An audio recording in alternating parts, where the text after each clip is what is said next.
어떻게 해야 인간은 행복할 수 있을까요? 그냥 지금 행복하고 얼마 안 있다가 사라지는 행복 말고 조금은 약해지다가 강해진다고 할지라도 그래도 내가 믿을 수 있는, 안심할 수 있는 행복은 언제 우리에게 찾아올까요? 수많은 철학자들, 심리학자들이 그것을 발견하기 위해서 역사 이래로 무지하게 애를 썼지만 우리에게 납득할 만한 그런 답을 제대로 주지 못합니다. 저는 여러분께 말씀드립니다. 제가 대단해서가 아니라 사제이기 때문에, 또 여러분들이 신앙인이기 때문에 이것을 받아들일 수 있을 거라 생각하기 때문에 말씀드리는 거예요. 생긴 대로 살면 됩니다. 생긴 대로 살면. 갑자기 생긴 대로 산다고 하니까 뚱땅지 같죠? 생긴 대로 산다는 것은 만들어진 대로 살면 된다는 거예요. 하느님께서 우리를 만드신 대로, 어떻게 만드셨죠? 당신의 모상대로. 우리는 하느님을 닮은 존재들이에요. 그렇다고 저를 보고 저렇게 생기셨을까라고 하시면 안 돼요. 우리 어떤 외적인 모습 말고 영적인 모습, 그러나 외적인 것까지도 포함하는 모습을 알아야 합니다. 우리 몸과 마음이 연결되어져 있다는 것을 이제는 알죠. 옛날에는 그냥 영적으로 분리해서 생각을 했어요. 그냥 그러려니 하면서 마음을 잘 가다듬고 또 영적으로 많이 성장을 하면 몸도 행복하다라고 어렴풋하게 생각하던 시절도 있었습니다. 근데 요즘에는 밝혀지고 있죠. 몸은 마음을 따라간다. 그 중에 대표적인 게 뭐죠? 행복 호르몬, 그리고 스트레스 호르몬, 바로 이런 것들입니다. 그래서 뇌과학에서 이야기하거나 심리학에서 얘기하는 것들이 새로운 것들이 아닙니다. 우리 신앙 안에 다 담겨져 있다는 거죠. 그렇다면 하느님께서 우리를 어떻게 만드셨을까? 신앙이라는 것은 하느님을 아는 겁니다. 또 나를 아는 겁니다. 그리고 나의 하느님을 알고 관계를 맺어가는 거예요. 신앙이라는 것은 하느님께 무조건 뭔가를 열심히 청하고 받는 것이 아니라 하느님과 내 관계가 뭔지를 알아야만 제대로 신앙생활을 할 수 있다는 거죠. 그래서 하느님께서 어떤 분이신지는 우리가 성경을 통해서 또 교회 가르침을 통해서 또 스스로의 묵상을 통해서 알 수 있는 것이고 내 자신이 어떤 존재인지도 알아야 돼요. 그렇기 때문에 하느님의 뜻을 따라 살아가는 나와 하느님의 뜻을 따라 살지 못하는 나를 우리 구분할 수 있어야 됩니다. 인간은 언제 행복하죠? 돈이 많을 때? 일이 잘 될 때? 언제 행복하세요, 여러분들은? 내가 행복을 느낄 때. 이게 답이지 않습니까? 돈이 많다고 할지라도 행복하지 않은 사람들도 있지만 그렇다고 돈이 없어서 행복한 사람도 별로 없는 것 같아요. 이왕이면 돈이 많은 게 좋아요? 적은 게 좋아요? 많은 게 좋죠. 돈이 많은데 불행하다. 돈이 적은데 불행하다. 불행하다. 그럼 어떤 게 더 불행한 거죠? 돈이 적은데 불행한 거. 이렇게 생각되지 않습니까? 근데 중요한 건 뭐냐면 돈이 많거나 적은 것이 행복의 조건은 아니지만 우리가 불안하기 때문에 그렇게 생각을 하는 거죠. 그나마 돈이 많으면 얼마나 좋을까? 우리가 불안에 대해서 제대로 이해하지 않으면 삶을 제대로 살아갈 수 없습니다. 나를 힘들게 하는 것은 불안이기 때문이요. 모든 것이 변하기 때문이라는 거죠. 언제부터 불안하죠? 물론 어릴 때도 불안하죠. 우리나라는 참 불안한 그런 세상이죠. 왜? 애들도 공부하면서 시험 보면서 나뉘어져야 되기 때문에 불안할 수밖에 없어요. 근데 근본적인 불안감, 모든 것들이 막히는 불안감, 희망이 없는 불안감은 언제 옵니까? 비교적 나이가 들어서 오죠. 어릴 때는 꿈이라도 꾸지. 어떤 꿈? 내가 나중에 성공하면, 내가 나중에 결혼을 잘하면, 내가 나중에 뭔가를 하면, 아직 일어나지 않았고 가능성이 있으니까 그런 꿈이라도 꾸지만 나이 몇이 넘으면, 몇 살이 넘으면 점점 희망이 사라지죠? 왜 대답을 안 하실까? 몇 살부터? 30? 40? 자기 나이 얘기하지 말고요. 그때뭐 다르긴 하겠지만 어쨌든 그런 시점이 오지 않습니까? 이때부터는 아무리 노력해도 변하지 않을 것 같아. 그래서 우리는 희망을 갖지 못하는데 실제로는요, 주변이 변하지 않아서가 아니라 내가 변하지 않을 거라는 것을 내가 확신하기 때문입니다. 이때부터 고집이 생기는 거죠. 고집이라는 것은 바로 이거예요. 나는 변하지 않을 거야 하면서 의식 차원의 고집이라기보다는 그냥 그럴 수밖에 없는 고집, 그것이 내 인생을 불행하게 한다는 겁니다. 그러다 보니까 움직이질 않아요. 움직이지 않으니까 더 많은 불행이 나에게 찾아온다는 겁니다. 인간의 인생이라는 것은 가만히 있어도 흘러가기 마련이에요. 움직여도 흘러가고 가만히 있어도 흘러간다면 어떻게 하는 것이 그나마 가능성이 있을까요? 움직여야 되겠죠? 움직이지 않으면 휩쓸려 가는 겁니다. 더 안 좋아진다는 거죠. 그렇기 때문에 지금 움직여야 돼요. 근데 움직이려면 방향성이 제대로 서야 됩니다. 반대로 가면 안 된다는 거죠. 불이야 그래서 사람들 도망가는데 불 쪽으로 도망가면 난 열심히 했죠. 근데 어디로 갔어요? 불로 갔잖아요. 의미가 없다는 거죠. 생각해 보세요. 전 열심히 살았거든요. 저는 최선을 다했거든요. 방향성이 맞습니까? 편한 대로 간 것은 아닙니까? 익숙한 대로 간 것은 아닙니까? 이것을 한번 생각해 봐야 한다는 거죠. 그래서 우리가 말하는 회개라는 건 뭐냐면 이게 가장 중요한 겁니다. 하느님 안에 머물지 못했으니 이제 하느님 안에 머물러야 되겠다. 왜? 하느님은 우리를 회복시켜 주시는 분이기 때문입니다. 인생을 살면서 회복되지 않으니까 힘든 거예요. 하느님은 우리를 치유하시는 분이기 때문입니다. 치유되지 않으니까 힘든 거죠.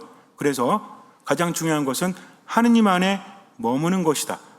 기도만 하고 성경만 읽고 이런 걸 말하는 게 아니라 기도하면서도 하느님과의 관계를, 성경을 읽으면서도 하느님과의 관계를 생각할 줄 알아야 한다는 거죠.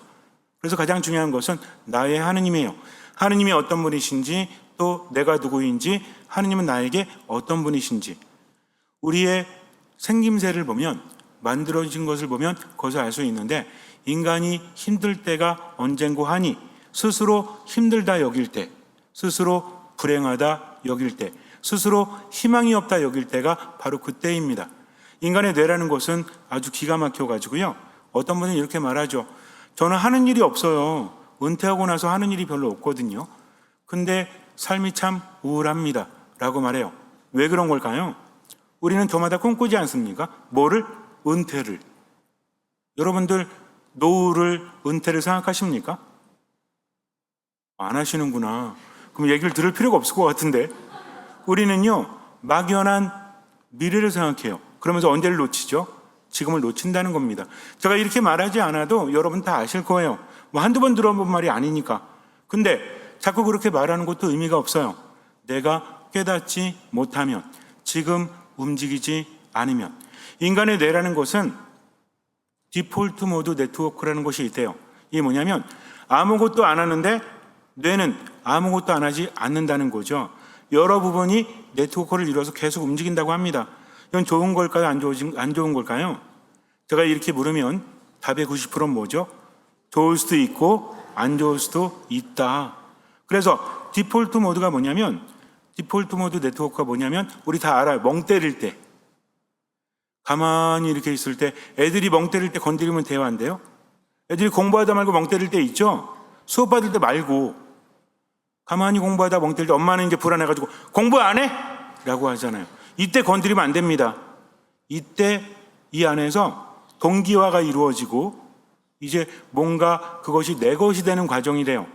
그러니까 그때 건드리면, 물론 공부도 안 하고 멍 때리면 가서 말을 해야 되겠지만 뭐 이럴 때가 있다고 합니다. 우리도 마찬가지입니다. 그래서 이제 이런 기간이 언제냐면 샤워를 하거나 산책을 하거나 뭐를 먹고 있을 때, 아, 이거였구나 하면서 정리되는 기분이 있죠. 이거는 순기능이에요. 좋은 거예요. 근데 문제는 뭔지 아세요? 이게 지속되면 안 좋아.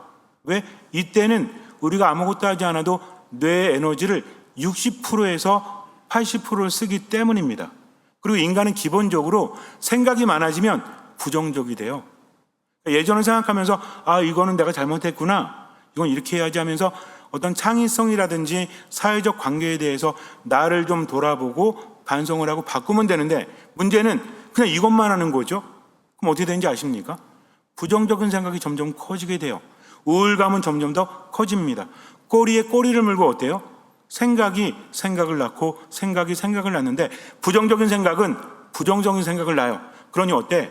잠도 못 자지. 방금 전까지 졸렸거든요. 근데 멍 때리다가 부정적인 생각을 했지. 왜? 생산적인 일을 하지 않고 있으니까. 그러니까 잠을 못 잡니다. 잠자려고 어떻게 하죠? 벽에도 한번 바꿔보고 침대도 한번 바꿔보고 운동도 한번 해보지만 몸은 피곤한데 잠은 안 와. 왜? 얘가 쉬지 않고 돌고 있기 때문입니다. 내 의지하고 상관없이 돌고 있으니까 이때 어떤 일이 벌어지죠? 에너지를 많이 쓰니까 몸에서 어떻게 한다고 그랬죠? 혈액을 통해서 당을 이쪽으로 보내야죠. 뇌가 지금 일하고 있으니까 에너지가 필요하니까. 그러니까 어때요? 밤에 치킨이 땡기고 단계 땡기고 이거 먹으니까 어때요? 또 몸은 힘들어지고 악순환이 반복이 되면서 점점 안 좋아지는 겁니다. 몸이 안 좋으니 어때요? 컨디션 안 좋으니까 부정적인 감정과 생각이 또 나를 괴롭히죠. 걱정거리 또 늘잖아. 아, 또 살쪘다. 당이 오르네. 그러니까 부정적인 것이 부정적인 것을 낳고 점점 커지니까 삶이 힘들어지는 거죠. 이것을 멈춰야 합니다. 또 이게 뭐냐면 반추가 확장이 돼요.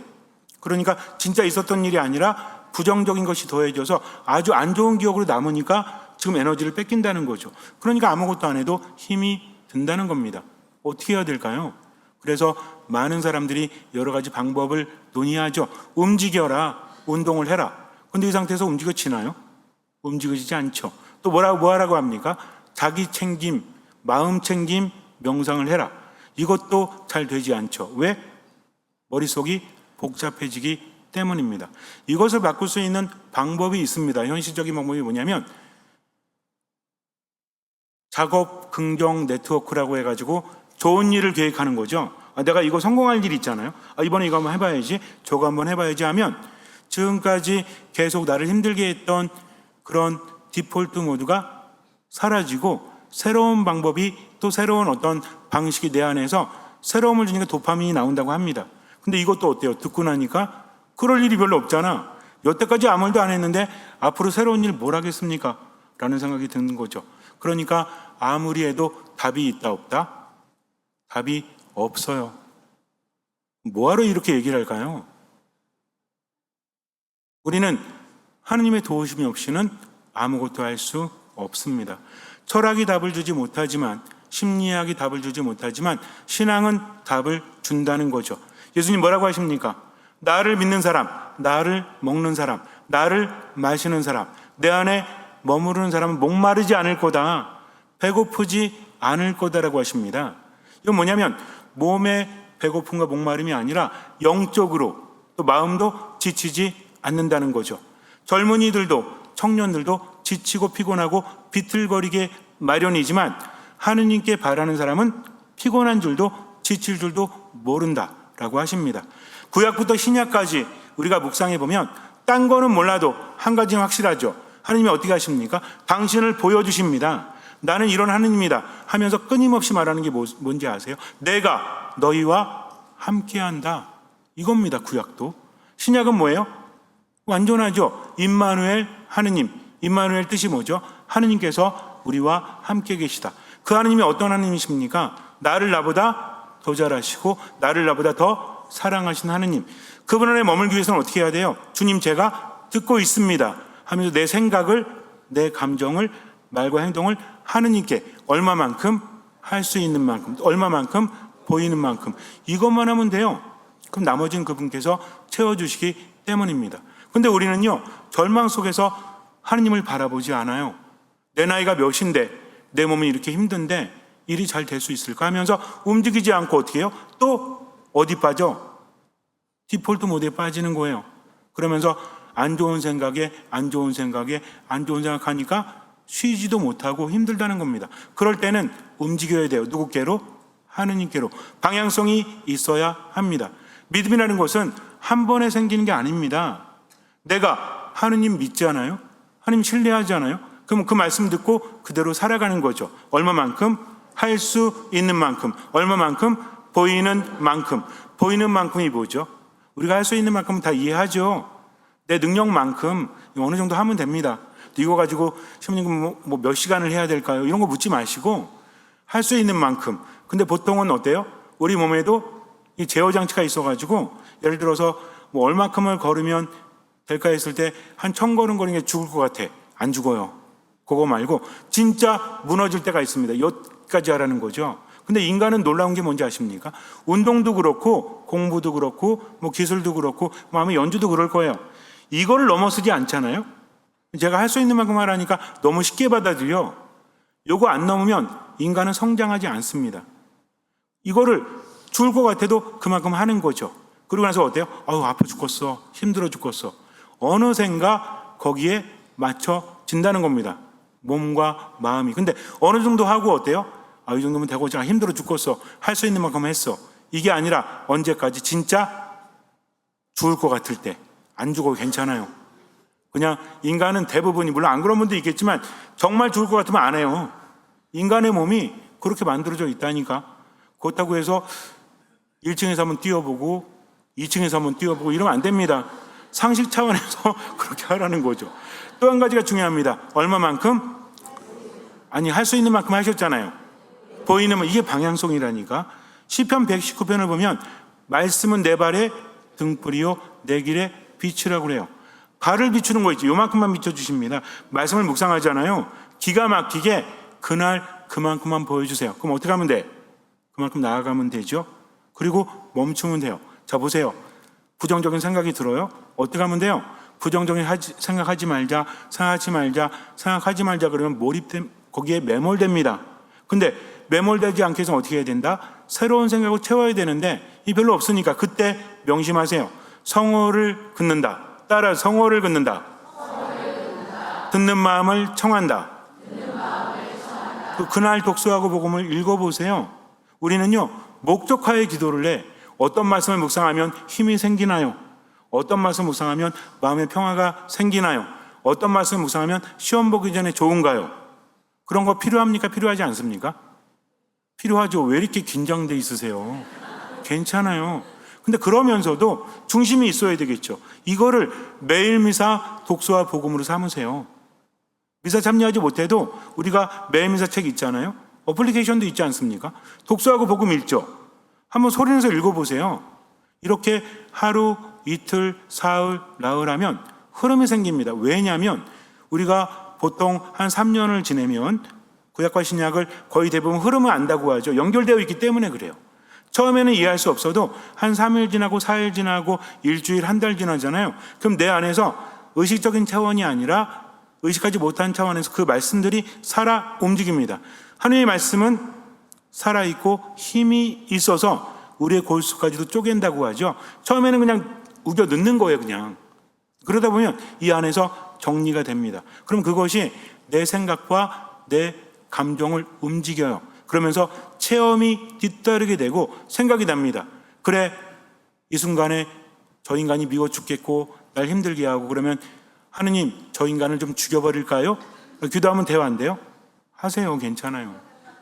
하느님께서 총으로 할래, 칼로 할래, 아니면 약으로 할래 뭐 이러시진 않을 거 아니에요? 그때 왜? 지금 내가 하느님 찾았잖아요. 그러면 그때 떠오릅니다. 원수를 사랑해라. 내가 너희를 사랑하였듯이 너희도 서로 사랑해라. 뭔 얘기입니까? 원수 사랑해야 내가 주님의 사랑도 받을 수 있기 때문이죠. 어떻게 용서할 수 있습니까? 그 인간 보면 용서가 안 돼요. 근데 예수님 뭐라고 하십니까? 너희가 용서하지 않으면 하늘에 계신 아버지께로부터도 용서받지 못할 것이다 라고 하십니다. 그러니까 내가 용서하는 이유는 뭐죠? 하느님께 용서받기 위해서라는 거죠. 그러면서 자꾸 어떻게 해요? 하느님 안에 머물기 위해서 노력할 때 점점 성장한다는 거죠. 우리가 기도할 때도 마찬가지입니다. 하느님 돈 좀 달라고 했잖아요. 왜 안 주십니까? 저를 저보다 사랑하신다면서요. 저를 저보다 잘하신다면서요. 왜 안 주세요? 라고 하느님 뭐라고 하실까요? 해보세요. 아무 말씀 안 하십니다. 왜? 우리가 그렇게 한다고 할지라도 주지는 않으신다는 거죠. 왜? 우리는 한 치 앞도 몰라요. 내게 돈이 있다고 해서 행복할 수 있을까요? 없기 때문에 있으면 행복할 거다라고 하는 마음과 그게 생겼을 때는 다르다는 거죠. 인간의 마음은 아무도 알지 못해요. 여러분도 한번 기억을 더듬어 보세요. 옛날에 사랑에 빠졌을 때 새끼손가락 걸고 영원하자던 무슨 노래죠 이거? 김현식 노래 아닌가? 그 약속은 어디에? 뭐 이러면서 노래하는 거 있잖아요. 사람 마음은 그때그때 변해요. 그러니까 어떻게 불안하죠? 이 사람이 지금 나를 사랑해도, 내가 이 사람을 사랑해도 언제 버림받을지 모르잖아요. 왜? 인간은 그래요. 여러분들 궁금하면 연인이나 아니면 부부간에도 한번 생각해 보세요. 이 사람이 나를 어떻게 생각할까? 그래서 생각하면 좋은 생각이 떠오를까요? 부정적인 생각이 떠오를까요? 그 사람이 나에게 해줬던 좋아한다는 말, 사랑한다는 말, 이런 말이 떠오릅니까? 아니면 나 때문에 상처받았다, 나는 이게 싫다, 이게 떠오릅니까? 집에 가서 해보세요. 이 생각을 2시간 이상 해보세요. 그러면 어떤 모드? 디폴트 모드가 돼가지고 부정적인 게 떠오르게 됩니다. 그러니까 우린 믿지 못하는 거예요.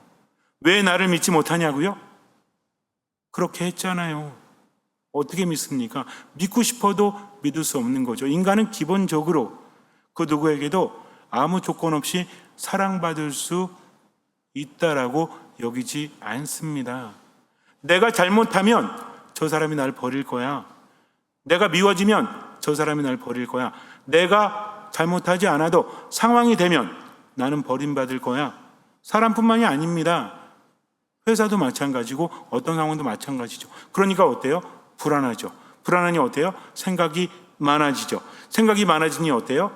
스트레스 받죠. 스트레스 많아지니 어때요? 몸과 마음이 안 좋아지죠. 몸과 마음이 안 좋아지니 어때요? 또 부정적인 생각이 들죠. 부정적인 감정이 들죠. 잠 못 자죠. 성질 더러워지죠. 이렇게 되는 겁니다. 왜? 외로워서 그래요. 불안해서 그래요. 그러나 나를 버리지 않는 누구? 하느님. 오늘 집에 가실 때 저 앞에 예수님 상이 있죠? 마당에. 그 밑에 뭐라고 써 있는지 아세요? 마태복음 14장. 용기를 내어라. 나다. 두려워하지 마라. 이렇게 써 있습니다. 하느님께서 나와 함께 하십니다. 그러니까 당당하게 살아가세요. 내 가치는 나의 가치가 아니라 하느님의 가치이기 때문입니다. 하느님은 나를 버리지 못하십니다. 뭐라고 하십니까? 나는 목자다. 착한 목자다. 그리고 너희는 목자의 음성을 알아듣는 양이다라고 하십니다. 그러니까 양은 어때요?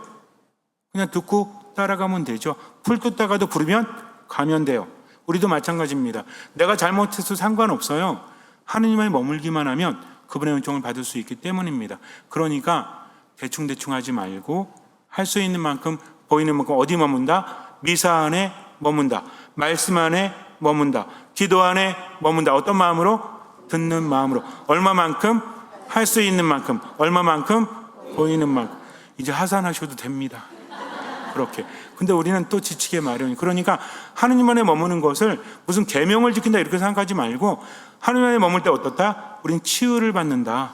하느님 안에 머물 때 우리는 회복되어진다 하면서 주일 미사에도 어떤 미사인 것처럼, 처음 미사인 것처럼, 유일한 미사인 것처럼, 마지막 미사인 것처럼 머무시고요. 뭘 묵상한다? 말씀을. 얼마만큼?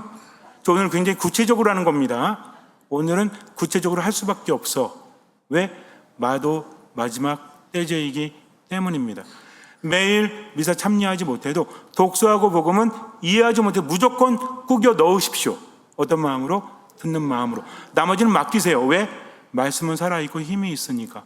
우리가 하느님을 너무 못 믿어. 하느님께 그런 거 뭐 다 일일이 기도할 때도 가만히 있어 보자. 주님, 제가 오늘 기도할 때 혹시 우리 애 시험 얘기했나요? 빼먹은 것 같기도 하고. 이럴 필요 없어요. 기도하시고 나서 뭐래요? 이 밖에도 제가 청하지 못한 애도 같이 주세요. 저보다 저를 더 잘하시죠? 이렇게 하면 돼요. 근데 중요한 건 뭐냐면 그분의 말씀대로 내가 하지 않으면 믿음이 없는 것이요. 그러면 기적도 일어나기가 쉽지 않아요. 물론 기적은 일어나지만 하느님은 어느 정도 주시는데 그 다음은 내가 해야만 나에게 더 주십니다. 이게 어떤 마음이에요? 듣는 마음이에요. 이거 까먹지 마세요. 제가 라파엘 신부인데 듣마 신부죠? 듣마가 뭐죠? 무슨 마 그래서 악마 뭐 이런 거 아니고 듣는 마음입니다. 그래서 하느님 앞에 설 때는 듣는 마음으로 저에게 말씀하십시오. 아시죠? 아멘이 뭡니까? 아멘. 하느님의 뜻은 이루어집니다. 동의하는 거죠. 이 정도는 우리도 해요. 근데 피앗을 안 해. 물론 같은 뜻이긴 합니다. 피앗은 뭔지 아십니까? 이루어질 하느님의 일이 누구에게? 저에게 이루어지기를 바랍니다. 피앗 미히, 세컨둠, 베르붐, 둠 이건데 다 외우실 필요 없어요. 피앗만 외우시면 돼요. 그래서 마음이 힘들고 괴롭고 승질 나고 우울하고 이럴 때 딱 서서 성화 긋고 아멘 피앗, 아멘 피앗, 아멘 피앗 10번씩 해보세요. 한 번 하고 두 번 하고 세 번 할 때 그때부터 다릅니다. 우리 애기도 잘하네. 그렇게 하면 돼요. 아셨죠?